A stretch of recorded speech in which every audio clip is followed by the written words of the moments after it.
we just took a look at Makita Cordless Vacuum. Pretty exciting tool. And I just want to talk about dust control strategy because it's essential to being a professional contractor. And it's also important, as you guys all know this, to keep dust out of your client's home. You got to keep the client happy. And I've learned early on that capturing dust at the source and controlling remodeling dust by keeping it out of the air and out of migrating into non-remodeled areas of my client's home is often way more important than the quality of my work. People notice dirt and dust more than they do tight miters, trust me. And look, none of us enjoy having to clean a job site after a sanding, cutting, or drilling application that creates a boatload of airborne dust that spreads everywhere. Dust inhalation, as we all know, causes occupational asthma, silicosis.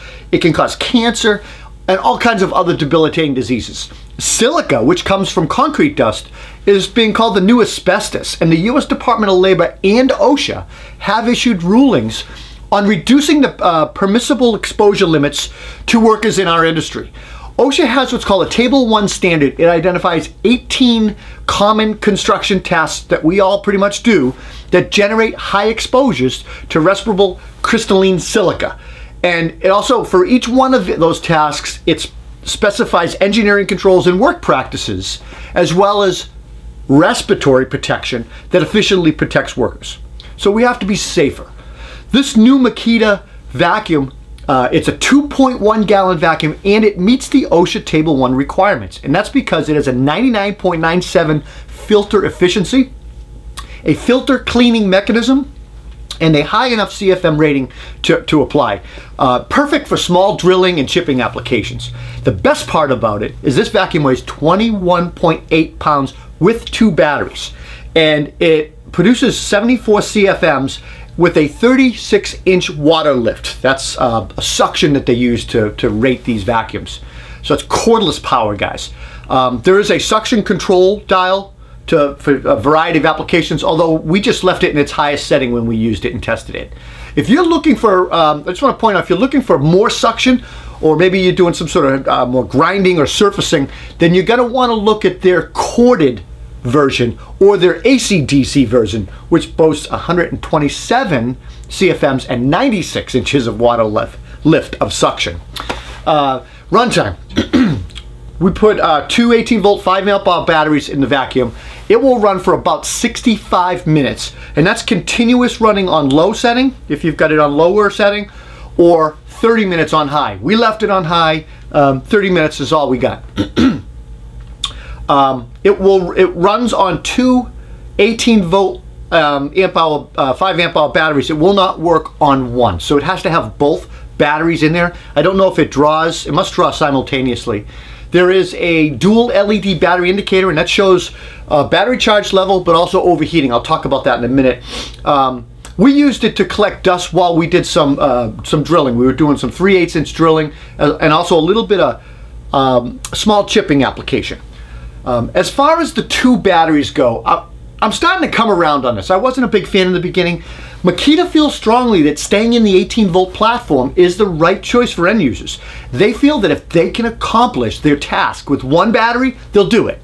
And when the task requires high power, more speed, maybe more runtime, and the end users are demanding that, then they design the tool with two batteries. Makes sense to me. I'm really starting to buy into this whole thought process. Filter efficiency. It's a 3-stage HEPA filtration system. And like I said, it captures 99.97% of particulates 3 microns and larger. And Makita designed a filter cleaning system to meet that OSHA silica rule. It's not until you actually open up this unit and you change out the plastic bag, that's in there, collection bag, that you appreciate this 3-stage filtration. Everything fits snug. There are really heavy-duty, really nice rubber seals, high-quality materials. The filter cleaning system works like this. When the dust collection or the dust extractor is turned on, a damper, this foam damper right here over the filter, this damper compresses around the HEPA filter.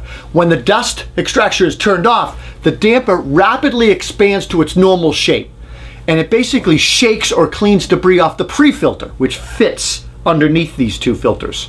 And that maintains the filter efficiency required for efficient suction performance. The filter system has several components. There's a plastic collection bag. There is a HEPA filter. There is a damper filter. Here's the HEPA, here's the damper.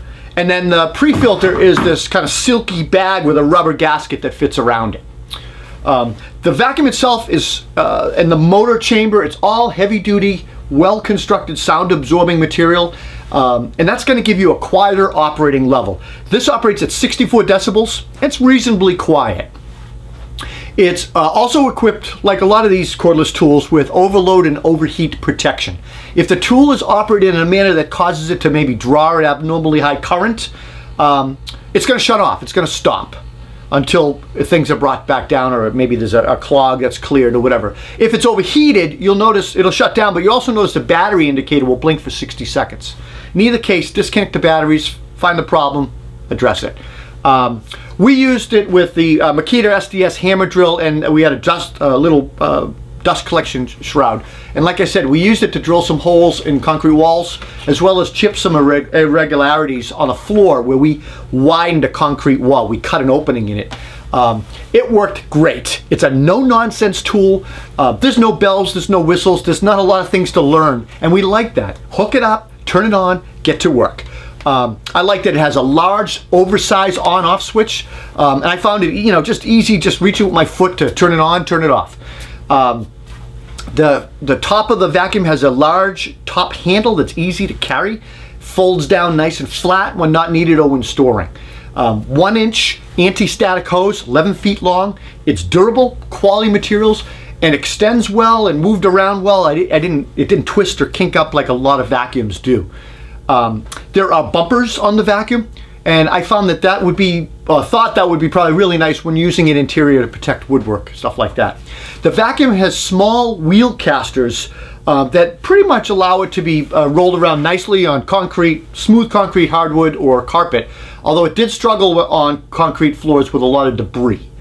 Also, these wheels, and I see them on a lot of smaller vacuums, they look more like office chair casters. I really like the bigger heavy-duty wheels that the Makita Big Brother vacuum has. They're rubber, big heavy rubber casters. But it moves around fine, it works fine. The rear of this vacuum has a removable storage box or bin for storing attachments, batteries, cord rack. As far as improvement, the Makita XCV07Z performed well in our testing. It worked great, it did exactly what it was supposed to do. My only dig is the reduced CFMs when compared to the AC/DC unit, the corded version. The AC/DC version has 127 CFMs versus the 74 CFMs. And, that's a big difference, so you're limited. This vacuum, the cordless vacuum, is going to sell for about $369. And overall impression, compact, lightweight. It gives you a cordless dust extractor on the job site. It was super appreciated by our guys, and we loved that it met the Table 1 requirements. The small footprint makes it easy to carry, transport, and store in our tool trailer, so it always can be there when needed. The bigger version, we usually take it out because it's too big. It's great for small drilling applications, and because it's not large or huge, my guys are more likely to use it for smaller drilling and chipping and not blow off not doing a vacuum or collecting dust. And that's a win for their health if you think about it. If they have to drag the big vacuum out to drill 2 holes, I guarantee you they're going to blow it off. So now with the smaller vacuum, it's easier, it's simpler. So I have a feeling a lot of guys are going to find it a lot easier to be compliant with this OSHA Table 1 requirements. I'm Rob Robillard. I hope you enjoyed this review. We like this vacuum. I think if given my druthers, if I had a choice, I'd probably go with the AC/DC version. Gives you options, gives you a little more CFM, also can plug in if you don't have the batteries charged. We'll see you at the next review. Take care.